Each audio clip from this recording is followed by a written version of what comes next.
Hello दोस्तों, नमस्कार। SM किसी चैनल में मैं आप सभी लोगों का दिल से बहुत बहुत स्वागत करता हूं। दोस्तों, इस वीडियो को डायरेक्टली स्टार्ट करने से पहले याद दिलाना चाहूँगा, आज के दिन का पहला वीडियो ज़रूर आप लोगों ने देखा होगा। अगर नहीं देखा है तो इसका लिंक नीचे डिस्क्रिप्शन बॉक्स में दे रहा हूँ, ज़रूर इसको कवर कर लेना। आने वाला हफ्ता कौन से 4 बड़ी खबरों से रिलेटेड यहाँ पे बिजी रह सकता है, तो इससे रिलेटेड ये वीडियो आप लोगों को मदद कर सकता है। फर्स्ट टाइम विजिट किया चैनल को जरूर सब्सक्राइब कर लेना। And free stock market classes इस चैनल को भी सब्सक्राइब कर सकते हो, लिंक ऊपर आई बटन पे या नीचे डिस्क्रिप्शन बॉक्स में मिल जाएगी। चलिए दोस्तों, फिलहाल इस वीडियो को स्टार्ट कर लेते हैं। दोस्तों, अभी हम लोग आ चुके हैं बिल्कुल हमारे नॉर्मल स्क्रीन के ऊपर। इस वीडियो की अगर मैं बात करूं तो इस वीडियो को हम लोगों ने 2 हिस्सों में यहाँ पे स्टडी करना है। सबसे पहले थोड़ा सा थियरी यहाँ पे चलने वाला है, क्योंकि जैसे मैंने कहा कि कमेंट सेक्शन में बहुत सारे कमेंट्स आते रहते हैं। हालांकि हर एक को रिप्लाई करना थोड़ा सा इम्प्रैक्टिकल है, बट कमेंट्स में पूरे पढ़ लेता हूँ। जहाँ पे मुझे एक अंदाज़ा आ गया कि एक पर्टिकुलर सेक्टर से रिलेटेड बहुत ज़्यादा सवाल पूछे जा रहे हैं। एंड थोड़ा सा अगर मैं कहूँ तो रॉन्ग डायरेक्शन में बहुत सारे रिटेल इन्वेस्टर भी यहाँ पे जा सकते हैं। यहाँ पे थियरी ये आप लोगों को बहुत ज़्यादा मदद करने वाली है। एंड सेकेंड, जो थियरी मैंने आप लोगों को बोली है उसका कुछ प्रैक्टिकली डेमो भी आप लोगों को बता दूंगा। तो पूरा एक कंप्लीट वीडियो से आप लोगों को एक अंदाज़ा आ जाएगा कि आप लोगों ने कौन से टाइप का डिसीजन यहाँ पे लेना चाहिए। चलिए दोस्तों, सबसे पहले बेसिक इन्फॉर्मेशन की ओर आ जाते हैं। जैसे कि देखिए, स्टॉक मार्केट के सेक्टर आप सभी लोगों को पता है, बाजार में कितने सारे सेक्टर है। एनर्जी की बात करें, उसी के साथ साथ रिटेल की बात करें, रियल इस्टेट की बात करें, यूटिलिटीज़ की बात करें, कम्युनिकेशन की बात करें, IT sector, finance sector, auto, health, बहुत सारे सेक्टर है आप लोगों को पता है। यहाँ पे अभी हम लोग यहाँ पे बात करने वाले हैं दोस्तों एक पर्टिकुलर सेक्टर के बारे में, जो कि बहुत ही ज़्यादा इम्पोर्टेंट है। बहुत ही ज़्यादा मतलब अगर मैं बात करूँ हमारे मार्केट के हिसाब से भी, एंड उसी के साथ साथ अगर हम लोग यहाँ पे बात करें तो हमारे पोर्टफोलियो के हिसाब से भी, राइट। क्योंकि मार्केट में भी अगर इस सेक्टर को अगर कुछ हो जाता है तो मार्केट में भी बड़ा बड़ा भूकंप आ जाता है, छोटा मोटा नहीं, बहुत बड़े बड़े इंपैक्ट्स हम लोग को देखने को मिल जाते हैं। एंड सिमिलर इंपैक्ट हमारे पोर्टफोलियो के ऊपर भी यहाँ पे आ जाता है। दोस्तों, जैसे मैंने आप लोगों को कहा है, देखिए मार्केट में आप लोग जब निवेश करते हो ना, मैं आप लोगों को यहाँ पे बता चुका हूँ। ये अभी क्या चल रहा है, 2021 चल रहा है। आज 15 अगस्त की अगर हम लोग यहाँ पे बात करें, राइट, हम लोगों को यहाँ पे एक विजन होना चाहिए फ्यूचर में यहाँ पे क्या हो सकता है। अभी फिलहाल की सिचुएशन हर किसी को पता है, कोविड के चलते हो, लॉकडाउन के चलते हम लोग अभी अभी सेकेंड वेव से बाहर आ चुके हैं, थर्ड वेव का थ्रेट भी यहाँ पे चल रहा है, ये चीज़ें चलने रहने वाली है। यहाँ पे हम लोगों को एक ज़बरदस्त आप लोगों ने यहाँ पे एनालिसिस करना चाहिए कि यहाँ पे फ्यूचर में क्या हो सकता है। कोई भी सेक्टर हो, कोई भी बिजनेस, आप लोग जो शेयर खरीदते हो, राइट, ये शेयर अल्टीमेटली होता कि आप लोग बिजनेस में पैसा लगा रहे हो किसी के, आप ऐसा भी बोल सकते हो। वो बिजनेस अगर अच्छा हुआ तो ऑब्वियसली आप लोगों का शेयर ऑटोमेटिकली भागने वाला है। ऐसा हो ही नहीं सकता कि बिजनेस प्रॉफिट के ऊपर प्रॉफिट ही कमा रहा है एंड आपका शेयर यहाँ पे नीचे नीचे जा रहा है, राइट। अगर कंपनी अच्छा कर रही है तो आप लोगों का परफॉर्मेंस भी अच्छा ही यहाँ पे रहने वाला है। तो ये सबसे मेन चीज़ है यहाँ पे। यहाँ पे फिलहाल जैसे मैंने आपको कहा कि ये हर एक सेक्टर के ऊपर ये चीज़ लागू होती है कि आप लोगों ने देखना है कि फ्यूचर में कौन सा सेक्टर कितना अच्छा परफॉर्मेंस देगा, राइट। एंड फिलहाल अगर मैं यहाँ पे बात करूँ तो दोस्तों, यहाँ पे हम लोग बात करने वाले थोड़ा सा फाइनेंशियल सेक्टर के बारे में। अभी फाइनेंशियल सेक्टर भी बहुत ज़्यादा वास्ट सेक्टर है। फाइनेंस की अगर हम लोग बात करें, इसमें बहुत सारी चीज़ें आती है। इसमें बैंक भी आते हैं, इसमें एनबीएफसी भी आते हैं, अलग अलग कार्ड की भी अगर हम लोग बात करें, अलग अलग कंपनियाँ आती है, वो भी एनबीएफसी वाली ही कंपनी है। बट इंश्योरेंस की भी अगर हम लोग बात करें तो फाइनेंस में ही हम लोग कह सकते हैं। इन सारे चीज़ों का हम लोग को जो इन्वॉल्वमेंट है वो फाइनेंस में ही देखने को यहाँ पे मिल जाता है। दोस्तों, यहाँ पे जो फाइनेंस सेक्टर है ना, बहुत ही ध्यान से सुन लेना, बहुत ही इंपॉर्टेंट चीज़ है। चाहे हम लोग बैंकिंग सेक्टर की बात करें या फिर एनबीएफसी की बात करें, बहुत ही एक क्रूशल पॉइंट है जो कि मैं अभी आप लोगों को यहाँ पे बताने वाला हूँ। देखिए दोस्तों, ये जो सेक्टर है ना, फाइनेंस सेक्टर, अभी आप सभी लोगों को पता है कि मैं आप लोगों को पूछता हूँ कि कोविड में सबसे ज़्यादा पैसा किसी सेक्टर ने तो कमाया होगा। तो आप लोगों के सामने मुझे ऐसा लगता है कि आईटी आ ही जाएगा, देन फार्मा आ जाएगा। आप लोगों ने देखा होगा किस तरीके से उनके रिटर्न्स हम लोग को देखने को मिले हैं, राइट। उसी के साथ साथ केमिकल सेक्टर भी हम लोगों ने देख लिया, क्योंकि कोविड के चलते क्रूड ऑयल की डिमांड गिर गई, देन प्राइस भी गिर गया क्रूड ऑयल का। तो केमिकल सेक्टर में भी बहुत ही धमाल रैली हम लोग को देखने को मिल चुकी है। उसी के साथ साथ अगर आप लोग देखोगे तो कोई स्ट्रगलिंग सेक्टर भी हम लोगों ने ज़रूर देखे होंगे, राइट। अगर हम लोग यहाँ पे बात करें फाइनेंस सेक्टर की, जिसमें बैंक एंड एनबीएफसी की मैं बात कर रहा हूँ, एक बार सोच के देख लीजिए कि आप बैंक और एनबीएफसी, आप पकड़ के चलिए कि आप यहाँ पे बैंक्स के ओनर ही हो। अल्टीमेटली शेयर होल्डर ओनर ही होता है, राइट। जितना आपने शेयर खरीदा है उस पार्ट के आप लोग ओनर होते हैं, पूरे बैंक के नहीं। पूरे बैंक के ओनर बनना है तो आपको 50% से ज़्यादा शेयर खरीदने पड़ सकते हैं, जो कि देखा जाए तो आरबीआई के भी गाइडलाइंस के अगेंस्ट है। यहाँ पे अगर हम लोग बात करें दोस्तों, तो बैंक, आप एक बैंक को खरीद रहे फॉर एक एग्जाम्पल, या फिर आप एक बैंक के ओनर हो, सोच के देख लेना वो बैंक का ग्रोथ किसके ऊपर डिपेंड करता है। आपको पता है कि बैंक वो अपना बिजनेस जो करती है वो लोन के ऊपर करती है। सो बैंक हो, एनबीएफसी हो, वो ये लोन प्रोवाइड करते हैं। कोई भी बैंक पकड़ लेना, आपके सामने कोई भी बैंक आती हो, प्राइवेट पकड़ लेना, पब्लिक पकड़ लेना, एक कोई भी बैंक आ गई, क्या बिजनेस होता है उनका? लोन देना, और लोन हायर लेवल पे वो लेते हैं, मतलब इंटरेस्ट ज़्यादा लेकर, वही तो उनका बिजनेस रहता है। नेट इंटरेस्ट इनकम भी हम लोगों ने देखा है। तो सो ये सबसे पहले आपके दिमाग में आना चाहिए। आप किसी भी बैंकिंग स्टॉक को अगर आप उठा रहे हो तो ये चीज़ पहले चेक कीजिए कि वो बैंक यहाँ पे जो जिन कंपनीज को लोन दे रहे हैं, क्या वो कंपनी का बिजनेस तो टिका है कि नहीं, या फिर बिजनेस ही उड़ गया। क्योंकि अगर उनका बिजनेस उड़ गया तो ऑटोमेटिकली बैंक का बिजनेस भी उड़ जाएगा, तो जो कि हम लोग एनपीएस के फॉर्म में कहते हैं। सो दोस्तों, इस पॉइंट को बहुत सारे रिटेल इन्वेस्टर इग्नोर कर रहे हैं। सिर्फ स्टॉक 10 रुपये का है, 20 रुपये का है, 40 रुपये का है, 50 रुपये का है, 100 रुपये का है, सस्ता है, इसीलिए उठाने की बात करें दोस्तों, बहुत बड़ी प्रॉब्लम हो जाएगी। मैं अभी भी आप लोगों को बता चुका हूँ कि बैंक का बिजनेस एक ऐसा बिजनेस होता है, लेंडिंग का बिजनेस भी आप चाहो तो बोल सकते हैं, लोन देने वाला बिजनेस, जिसमें आप लोगों की डिपेंडेंसी सामने वाले की बिजनेस के ऊपर टिकती है। एंड कोविड में आप लोगों को पता है कि बहुत सारे बिजनेसेस स्ट्रगल में जा चुके हैं, बहुत सारे बंद भी हो चुके हैं, एंड बहुत सारे आज भी स्ट्रगल यहाँ पे कर रहे हैं। सो आप लोगों ने चेक करना चाहिए कि आप बैंक में निवेश करने जा रहे हो, कोई भी स्टॉक में खरीद करने जा रहे हो, तो जो जो लोन उन्होंने प्रोवाइड किए, कौन से कंपनीज को प्रोवाइड किए हैं, एंड उन कंपनीज का स्थिति क्या चल रहा है। अगर वो कंपनी अच्छा नहीं कर रही है जिनको लोन दिया है, तो अल्टीमेटली कल ये बैंक का शेयर ही डूब जाएगा। डूब जाएगा मतलब नीचे गिर जाएगा, एंड कोई रिटर्न्स नहीं बनेगा। ये एक मेन कॉमन सेंस वाली बात है जो कि बहुत सारे रिटेल इन्वेस्टर मिस कर रहे हैं। सिर्फ ऐसा ही ब्लाइंडली निवेश नहीं किया जा सकता, वरना बहुत ज़्यादा दिक्कतें यहाँ पे हो सकती है।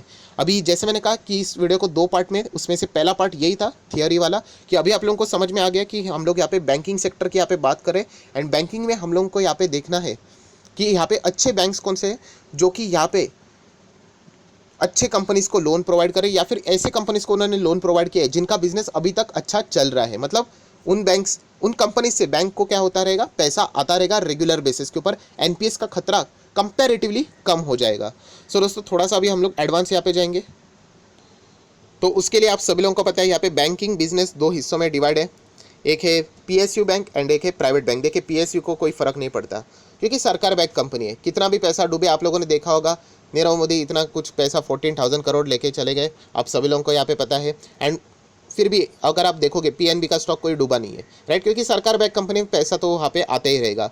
विजय मल्ल्या के भी आप लोगों ने देखा होगा कितना बड़ा फ्रॉड हो गया, और फिर भी एसबीआई यहाँ पे स्टैंड करती है, और कितने सारे फ्रॉड्स होते रहते हैं। बट ये चीज़ प्राइवेट बैंक को अप्लाई नहीं होती है। प्राइवेट बैंक में पैसा कौन डालेगा? कोई भी नहीं, राइट। तो ये सबसे पहले आप लोगों को समझ में आना चाहिए। जो मैं बात यहाँ पे करने वाला हूँ वो प्राइवेट बैंक के हिसाब से यहाँ पे करने वाला हूँ। सो यहाँ पे थोड़े से एक एक स्टॉक को हम लोग थोड़ा सा फटाफट यहाँ पे स्टडी करते जाएंगे, क्योंकि इससे रिलेटेड भी बहुत सारे सवाल यहाँ पे आ रहे हैं। सो सबसे पहले सवाल इसी से रिलेटेड आ रहा है, IDFC first bank. Sir, IDFC first bank में निवेश करें? सो दोस्तों, निवेश करने से रिलेटेड जैसे मैंने आप लोगों को कहा है, क्या आप लोगों ने एनालिसिस किया इन्होंने किन किन को लोन दे के रखा हुआ है? एक ही पार्टी की अगर मैं बात करूँ सबसे ज़्यादा पॉपुलर, तो वोडाफोन आइडिया को भी इन्होंने लोन दे के रखा हुआ है। आप जाकर एक बार चेक कर लेना कितना बड़ा लोन इन्होंने यहाँ पे दे के रखा हुआ है वोडाफोन आइडिया को। एंड यही रीज़न है दोस्तों, एक बार आप चेक कर लो कि जो मैं बार बार आप लोगों को कहता हूँ कि बैंकिंग सेक्टर पूरा स्ट्रगल में नहीं चल रहा है। अच्छे वाले बैंकिंग स्टॉक्स ना भाग भी रहे, मैं अभी आप लोगों को प्रूफ करके भी दिखा दूंगा।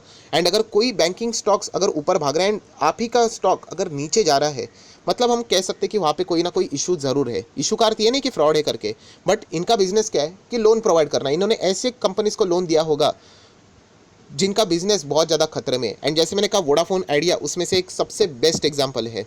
एंड आप भी एक बार कमेंट करके मुझे बता देना कि इन्होंने वोडाफोन आइडिया को जो लोन दिया, अमाउंट नहीं चाहिए, हमें चाहिए परसेंटेज, अपने लोन बुक का कितना परसेंटेज का लोन इन्होंने यहाँ पे देके रखा हुआ है। तो आपको अंदाज़ा आ जाएगा कि क्यों यहाँ पे आईडीएफसी फर्स्ट बैंक के ऊपर इतना प्रेशर हम लोग को देखने को मिल रहा है। बैंक खराब नहीं है, बट क्या करे, सामने वाली पार्टी अगर बिजनेस अच्छा नहीं करेगी, सो कल अगर वोडाफोन आइडिया को कुछ हो जाता है तो आईडीएफसी बैंक की तो धज्जियाँ उड़ जाएगी। सो यही बात है, आप लोगों ने देखा होगा कि यहाँ पे वोडाफोन आइडिया के साथ साथ आईडीएफसी फर्स्ट बैंक में भी हम लोग को 15-16% का प्रेशर यहाँ पे देखने को मिल चुका है। यही रीज़न रहता है। एंड प्रोविजनिंग की भी अगर हम लोग बात करें, आधा ही प्रोविजनिंग उन्होंने कुछ तो यहाँ पे करके रखा हुआ है।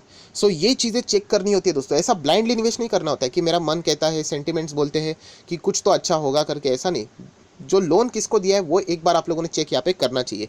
देन अगर हम लोग बात करें, देखिए फेडरल बैंक, अभी फेडरल बैंक की अगर हम लोग बात करें तो मैं आपको 5 साल का चार्ट पैटर्न दिखाना चाहूँगा। देखिए 5 साल की अगर हम लोग बात करें तो 2020 आप लोगों ने यहाँ पे देख लिया, यहाँ से यहाँ पे क्रैश होता है एंड उसके बाद उन्होंने रिकवर किया है। पर अभी भी हम लोग कह सकते हैं जो पुराना लेवल है वहाँ तक अभी भी यहाँ पे फेडरल बैंक आते हुए हम लोग को स्ट्रगल करते हुए देखने को यहाँ पे मिल रही है। बट इतना हम लोग कह सकते हैं कि ये जो स्ट्रगल है ना, उसके पीछे का भी रीज़न यही है कि इन्होंने ऐसे ऐसे पार्टीज़ को लोन देके रखा हुआ है जो कि स्ट्रगल कर रही है। सो ऑब्वियसली वो कंपनियाँ स्ट्रगल कर रही है, तो अल्टीमेटली फेडरल बैंक भी थोड़ा बहुत स्ट्रगल यहाँ पे करे। हालांकि उन्होंने कमबैक अच्छा खासा दिखा है यहाँ पे, जो कि आप लोग यहाँ पे देख सकते हो।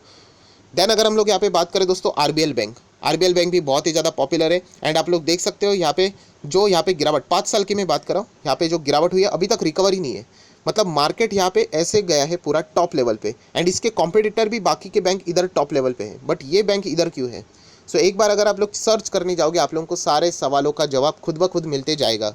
सिर्फ प्राइस नहीं देखना है, 500 का शेयर अभी 50 हो गया, अभी 50 का 5 भी हो सकता है, राइट। आप लोगों ने चीज़ें चेक करनी चाहिए कि क्यों यहाँ पे इन्होंने किन किन कंपनीज को यहाँ पे लोन देके रखा हुआ है, अगर दिया भी है सबसे ज़्यादा लोन कौन से पार्टी को देके रखा हुआ है, ये चीज़ आप लोगों ने यहाँ पे चेक करनी चाहिए।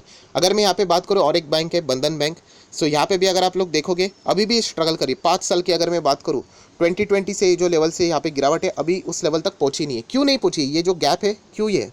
क्योंकि इन्होंने भी जो लोन बांट कर रखे होंगे वहाँ पे भी बहुत सारे बिजनेस स्ट्रगल करते होंगे। अगर उनके बिजनेस स्ट्रगल नहीं कर रहे तो ऑटोमेटिकली बैंक को पैसे मिल जाते, एनपीएस कम हो जाते, एंड ऑटोमेटिकली प्रोविजनिंग भी कम हो जाती, एंड स्टॉक में हम लोग को तेज़ी भी देखने को मिल जाती। सो ये तेज़ी क्यों नहीं है? इसके पीछे का कारण ही यही दोस्तों कि इनका बिजनेस दूसरों के बिजनेस के ऊपर डिपेंड यहाँ पे करता है। सो ये बहुत ही इंपॉर्टेंट बनता है कि आप लोग कौन से लेंडिंग वाले कंपनीज में निवेश करते हो, चाहे वो बैंक हो या फिर एनबीएफसी हो। एक बार चेक कर लेना उन कंपनीज के प्रोविजनिंग, एक बार एनपीएस को चेक कर लेना, जिससे हमें अंदाज़ा आता है कि यहाँ पे क्या परफॉर्मेंस यहाँ पे चल रहा है। आईडीएफसी फर्स्ट बैंक के आप लोगों ने नंबर्स देखे होंगे, इतने खास नहीं है, राइट। इसीलिए तो वो नीचे जा रहे हैं यहाँ पे, वही तो सबसे बड़ा प्रेशर है। अभी हम लोग बात करते हैं एचडीएफसी बैंक की, ये नंबर 1 बैंक है, आप सभी लोगों को पता है प्राइवेट इसमें। तो ये देखिए 1 साल की अगर हम लोग बात करें, 1 साल छोड़िए 5 साल, तो 5 साल में ये देख रहे हैं आप लोग यहाँ से वो स्टॉक क्रैश हुआ था। सो क्रैश तो सभी हो जाते हैं, बट ये देखिए कमबैक यहाँ पे किया, एंड अभी ये बैंक अपने जो कोविड का लेवल था उसके ऊपर भी हम लोग को देखने को यहाँ पे मिल चुका है। मतलब आप लोग कह सकते हैं कि क्यों यहाँ पे ऊपर है। ऑब्वियसली इन्होंने ऐसे कंपनीज को लोन देके रखा होगा या फिर इंडिविजुअल्स को लोन देके रखा होगा जिनका बिजनेस यहाँ पे अच्छा चल रहा है या फिर उनसे पैसा आने की उम्मीद ज़्यादा है। एंड आप सब लोग पता है एचडीएफसी बैंक का सबसे बड़ा हार्ट कौन सा है? तो उनके रिटेल लोन्स। और दोस्तों इसी के वजह से हम लोगों को यहाँ पे ये तेज़ी देखने को यहाँ पे मिल रही है। इसके पीछे का लॉजिक जैसे मैंने कहा ना कि ये कंपैरिजन आप लोगों को करना आना चाहिए कि अगर एक पर्टिकुलर सेक्टर में कोई स्टॉक यहाँ पे भाग रहे हैं एंड अगर वो स्टॉक नीचे यहाँ पे चल रहा है, सिर्फ आइडेंटिफाई करो कि वो क्यों यहाँ पे स्ट्रगल यहाँ पे कर रहा है। ज़रूरी नहीं कि वो खराब ही हो गया करके, राइट। सो ये चीज़ आप लोगों ने यहाँ पे थोड़ी स्टडी करनी होती है। अभी मैं बात करूँ कोटक महिंद्रा बैंक, अभी कोटक महिंद्रा बैंक भी देख लेना। मैं 5 साल का चार्ट पैटर्न ओपन करता हूँ, ये देखिए ये वाला लेवल था, यहाँ से कोविड से वो गिर गया, देन स्ट्रगल किया, एंड देन आप देख सकते हो ऊपर आ गया, एंड अभी अपने ही लेवल जो हायर लेवल था वहीं पे अभी यहाँ पे इसका परफॉर्मेंस चल रहा है। सो ये चीज़ें हम लोग को समझ में आ जाती है कि इन्होंने ऐसे कंपनीज के साथ यहाँ पे बिजनेस किया होगा जहाँ से इनको लगातार जो लोन का पैसा है वो यहाँ पे लगातार यहाँ पे वापस आ रहा है एंड डूबने के चांसेस कम है। इसलिए ये बैंक्स यहाँ पे स्ट्रगल नहीं कर रहे, जो कि आप लोगों ने यहाँ पे स्टडी करना चाहिए। चलो एक्सिस बैंक की बात कर रहे थे, एक्सिस बैंक में एक बार देख लेते 5 साल का चार्ट पैटर्न। तो ये देखिए 5 साल की अगर हम लोग बात करें 2020 में यहाँ से गिरा था, आज बैंक समहाउ कैसे तो जाके यहाँ पे मैनेज करके अपने पुराने लेवल तक अभी रिकवर यहाँ पे हो चुकी है। मतलब एक्सिस बैंक ने भी कुछ ऐसे कंपनीज को लोन दिया होगा जो जिनका बिजनेस थोड़ा बहुत स्ट्रगल में चल रहा था, इसीलिए इस बैंक को बाकी बैंक से थोड़ा सा लेट हुआ रिकवर करने के लिए। सो ये चीज़ें दोस्तों आप लोगों ने चेक करनी चाहिए। कोई भी बैंक में एनबीएफसी में निवेश कर रहे हो तो एक बार ये चेक कर लेना कि इन्होंने किसको लोन देके रखा हुआ है। कल अगर सामने वाली कंपनी डूब गई तो बैंक्स का पैसा भी डूब गया, तो ये चीज़ें आप लोगों ने देखनी चाहिए।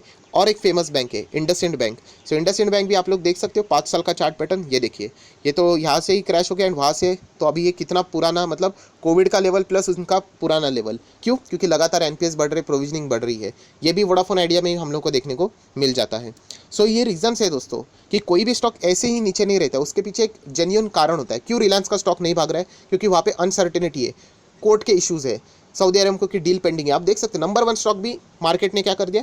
फ्लैट कर दिया। तो ये रीज़न हमेशा बाजार आप लोगों को हिंट देगा कि ये ऐसा क्यों यहाँ पे परफॉर्मेंस दे रहे हैं। सो ये बिना जाने अगर आप लोग किसी भी बैंक में ब्लाइंडली निवेश करोगे तो बहुत ज़्यादा दिक्कतें हो सकती है, क्योंकि ये कोविड का इम्पैक्ट आने वाले कई टाइम तक यहाँ पे रह सकता है। सो इसलिए फाइनेंस सेक्टर में अगर आप लोग निवेश कर रहे हो तो मेक श्योर कि आप लोग लीडिंग कंपनीज को सिलेक्ट करो, ना कि जो छोटे छोटे कंपनीज है। छोटे कंपनीज को सिलेक्ट करोगे तो बहुत ही ज़्यादा दिक्कतें आप लोगों को हो सकती है, राइट। सो यही कहना चाहूँगा कि इस वीडियो को ज़रूर अच्छी तरीके से वापस एक बार स्टडी कर लेना एंड अकॉर्डिंगली बाद में डिसीजन यहाँ पे ले लेना।